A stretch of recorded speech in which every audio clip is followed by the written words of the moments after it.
Welcome to another unboxing video from theplayersaid.com. My name is Grant. I saw this game on Kickstarter a couple of years ago. I missed the Kickstarter for some reason. I just couldn't get it all together to get it.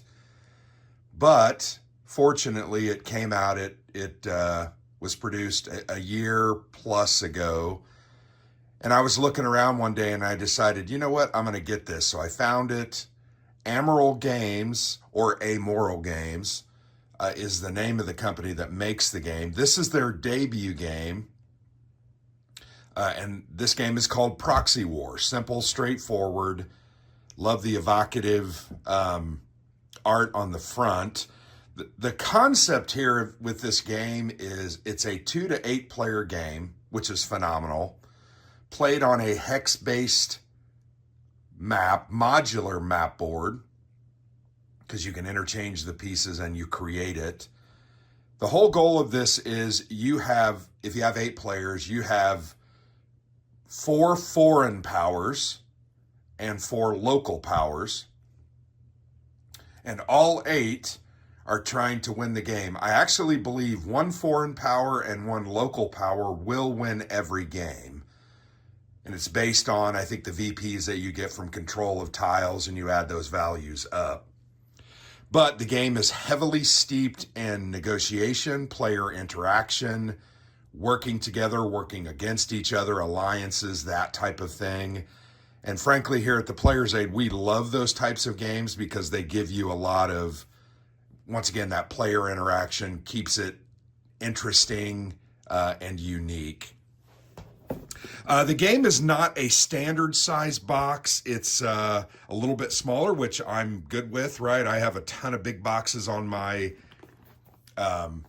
shelves. There's the side spine. It says the ultimate game of cooperation and competition. The other thing I would say about Amoral or Amoral, Venton. So this company, the premise of this company is that they are going to make games that are a little bit different, games that might be cynical, they might take a different look at things, and that's what this game is about. This game is about, and here you can see the tagline, "In warfare we trust, for profits we lust." So it takes a look at a fictional setting, fictional powers, fictional economies, and they're all about making money through war profiteering. The manufacture, distribution of weapons, combat conquest. It's just a very cynical, dark, and interesting look at our world today. I'll go into a little more detail on that. You can see 2 to 3 hours is what a game takes. My guess is your first game or two is going to be closer to that 3 hours. The game is limited to a 10-turn max, but the game can end earlier depending on different conditions. But it is made for 2 to 8 players. There are 2 different modes. One mode is for 2 to 3 players. That's going to be probably the way you more commonly play it.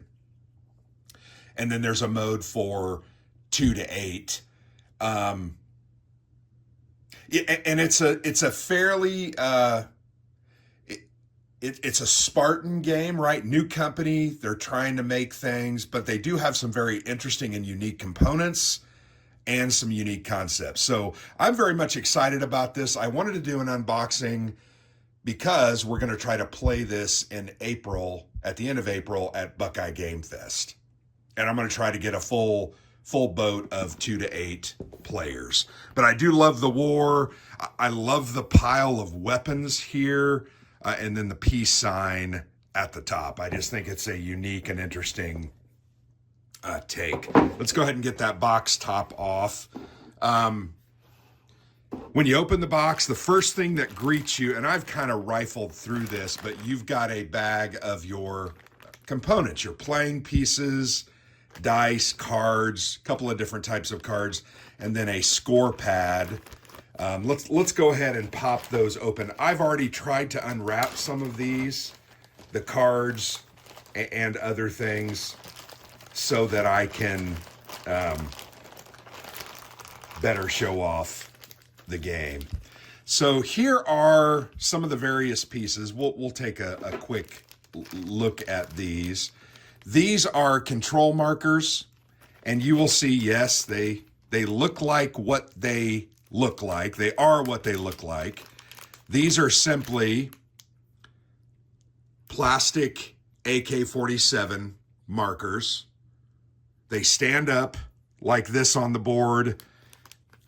I think they're pretty cool. There's about 6 of each of these. They are in different colors. You have blue, white, yellow, black, and red.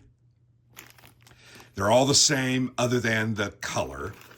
You then have a gray marker, and I don't remember what this one is for. And then these are little factories. Factories are used in the economy part of the game. You will place these out on a tile that produces a certain specific resource. I think there are 5 resources. I'm sorry, I'm hiccuping for some reason this morning, some unknown reason. Haven't even eaten yet.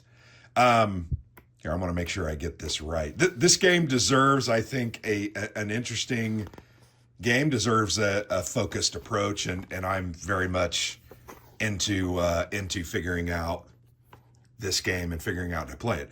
But there are 5 different resources. I think they are cash crops. I'm sorry, I'm pointing at the wrong thing. Oil, cash crops. Here, I can find those. Here we go.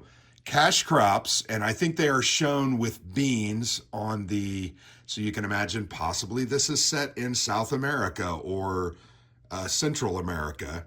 Cash crops, lumber, oil, drugs, and ore. All of those are used to trade in commodities and to buy VPs. But on these tiles, these resource tiles, you can place out a factory. I don't know exactly how to do that. And it's going to produce more of that resource. So these are, you can get a look at that, just little plastic factories. I do love the time that we live in because there are a lot of cool components like this. It seems that there's no end to things that we can make for games, and I very much like that. So there's the resources. So that's the plastic pieces part of the components. You get a couple of dice. They are standard 6-siders. They are black. I mentioned this score pad. Here is this score pad here, tracking the victory points, and you can see there's about 50 pages in that, so that's not going to run out. Let's go ahead and open the cards. These are cards that will be obtained throughout the game. They include different things, the name of the card. These all say currency on them. But you can see ammo. Ammo is the currency of the game. That's the way you buy and sell goods. You can buy, build, and pay for various actions. And these cards all are in different denominations and in essence represent, once again, that economy. You're going to shuffle those up and include those. I'm going to put this bag over here. Then you have a set of distinct and separate cards. Here, let me pull these out. And these are different types of equipment, military equipment. You have air power and you have various military advisors that can be purchased and placed. I was reading these the other day when I was looking at them, and it's just straightforward, right? They are military advisor. They are there to train, not to fight. How many times has the United States of America said that? We send over advisors, Vietnam, Korea, other places, and we're advising, not necessarily fighting. Our CIA does that quite a bit, as do other agencies in other countries. An army with a military advisor has a +4 roll modifier. And then you can see air power, nothing like bombing people you can't see. Once again, cynical approach. I like it. Foreign powers can use air power to bombard everything on a tile or give an army a +4 dice roll modifier. Part of what you'll be doing with these is you will be destroying others' production, their factories, their cities, their villages, all in an attempt to gain control of the central capital, which is basically at the very center of the board. So these are the cards, nothing fancy, but I like the approach. Here is the rule book. Not a lot of rules. I think there's about 20 pages here, 22 pages. Some of those are the different kind of examples of play. It says common movement mistakes. So this is how movement works on the board. You have a summary of the different, kind of different tables, but the different modifiers, the different actions available: build army, build factory, place minefield, place artillery, anti-air, repair factory, repair air power, move army, provide support, equip artillery, bombard, use minesweeper, use military advisor, and use air power. You also have some optional rules. We are going to try to play with the optional rules. And then there's just some different other reference kind of tables. Here's an example: resources and equipment, the foreign power conversion rates. I'm not exactly sure what the foreign power conversion rate is, but that is part of the game. One of the other things I do enjoy, along the lines of that cynical, darker look, there are different war facts throughout this rule book. I was looking at those the other day and I thought, oh, that's pretty interesting. This one says major proxy wars of the 21st century include Syria, Libya, Yemen, Iraq, Afghanistan, Ethiopia, Congo, Sudan, Ukraine, Nagorno-Karabakh, and Russia, Palestine, Israel, Central African Republic, and Kashmir. But those are the optional rules. There are some variants that you can play. Different roll modifiers are shown here. The dice rules, how support works, and the different actions I already mentioned. Kind of a summary of those cards. Here's another war fact. The top 5 weapon exporters all are on the United Nations Security Council: the US, Russia, China, France, and the United Kingdom. Here's kind of a look at the economy, the different types of tiles. We'll look at those, but there are capitals, villages. Those are the urban tiles. I think there are 7 of those, if I'm remembering correctly. You have farmland and forests. That's where you're going to get cash crops and lumber. You have the different, you have some desert where you're getting oil. Wasteland will give you drugs. Mountain will give you ore. And then there's a look at those 5 different resources.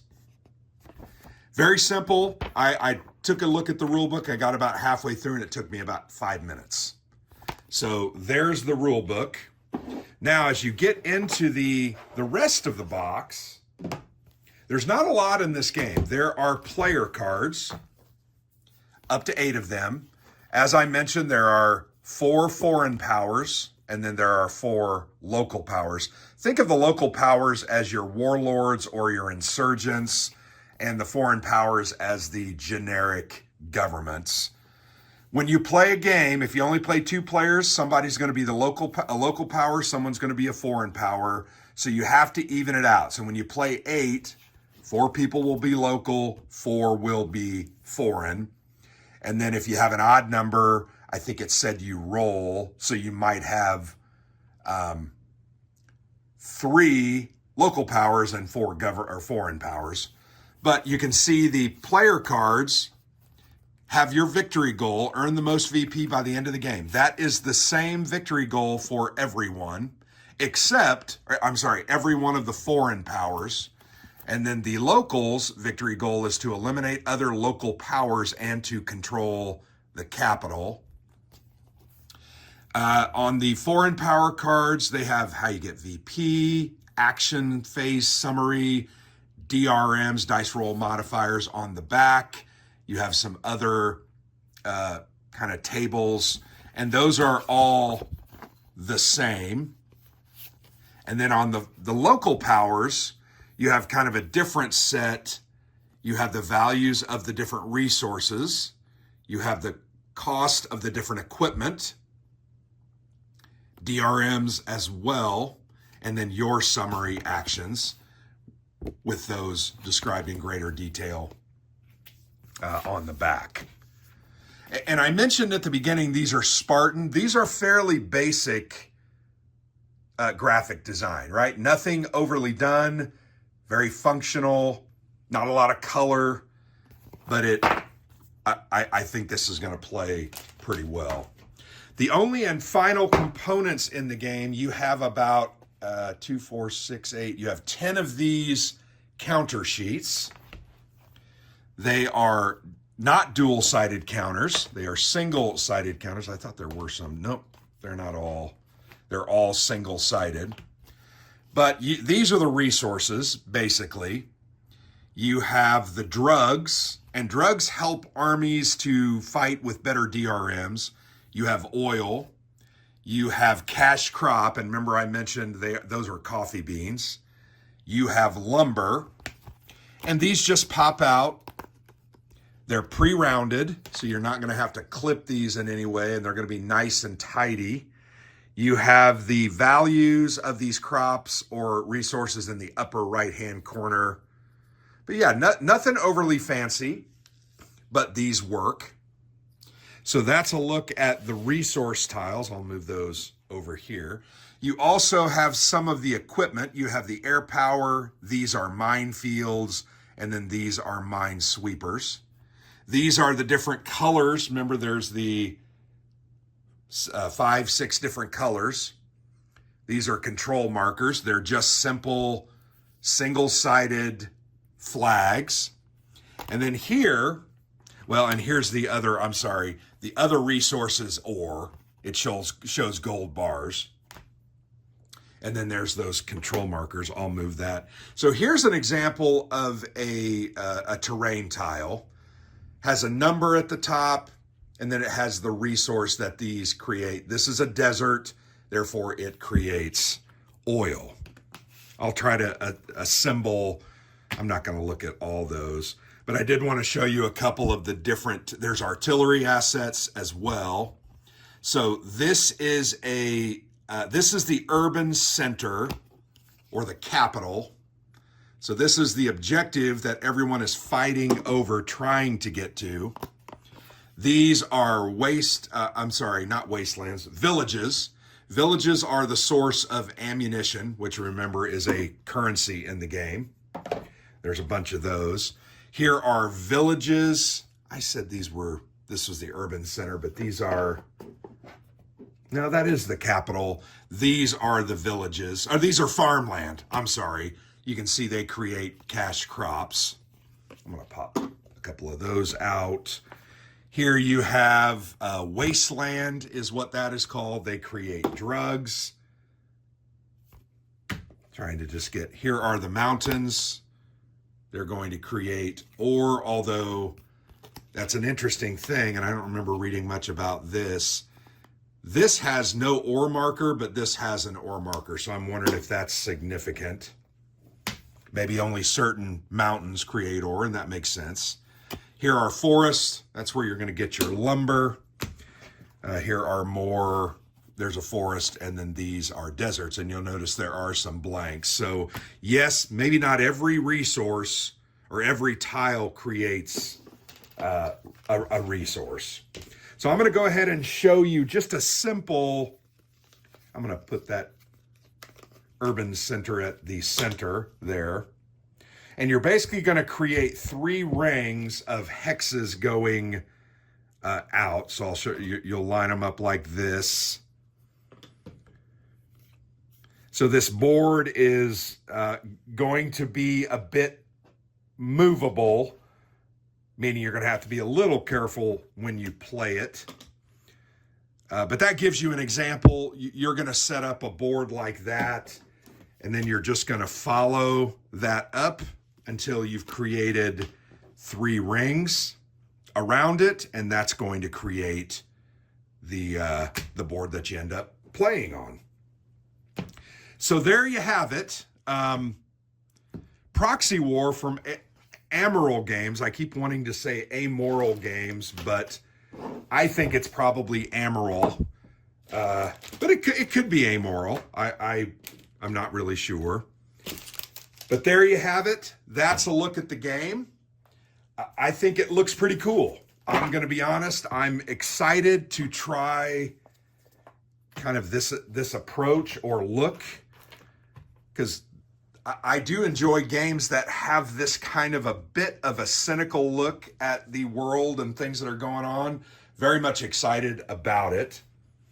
So I hope we get this one tabled at Buckeye Game Fest. I hope that we all enjoy it, and I hope that it is a learning experience and hopefully can be the start or genesis of a new multiplayer war game that we can take and play at conventions. So thank you so much for watching. You can get a copy of this by visiting the Amoral or Amoral Games website. You can go ahead and acquire that. That is the way I bought mine. If I remember correctly, this was in the $50 to $60 range. Once again, an indie game publisher. So check it out. I've been Grant from the Player's Aid.